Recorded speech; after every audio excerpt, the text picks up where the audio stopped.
Hi, I'm Sam from Manchester Urban Diggers. We're a not-for-profit organisation based in Manchester. We run community market gardens and community gardens around Manchester, which is about sort of food growing, teaching people from the local area how to grow, creating community spaces for people, for different community groups and different parts of the community to come down and enjoy. We're excited to be teaming up with In Our Nature to show you some tips about how to grow at home, on your windowsill, balcony, what other space you've got. You can grow loads of great edibles at home, on your windowsill, on your balcony.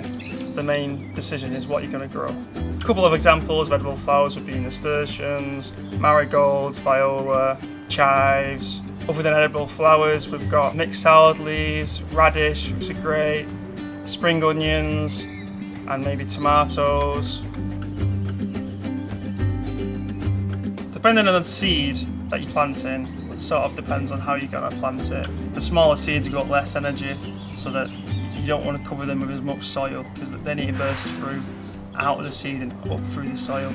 So generally, as a rule of thumb, the bigger seeds you plant deeper and the smaller seeds are sort of scattered on the surface. When you're first planting your seeds, you want to keep the soil moist and in a warm place for it to germinate.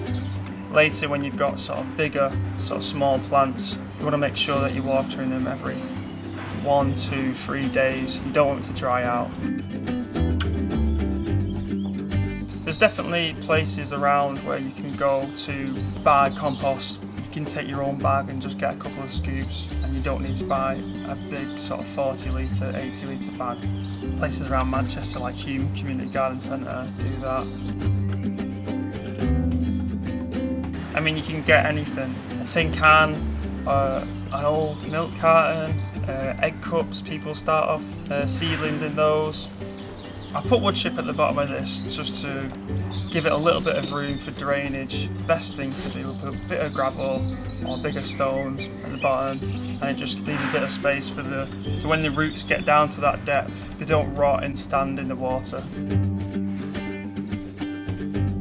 So radish can take 4 weeks to grow before you harvest, and what you can do then is harvest and basically re-sow as soon as you've harvested that. Spring onions or onions can take 8 weeks to 12 weeks, and then you can leave them for longer if you want to let them bulb out. Lettuce can take 8 weeks or more, 12 weeks, and then you can just be picking them and harvesting them as you go. If you continuously harvest them, you're going to get fresher leaves and it'll keep growing for longer.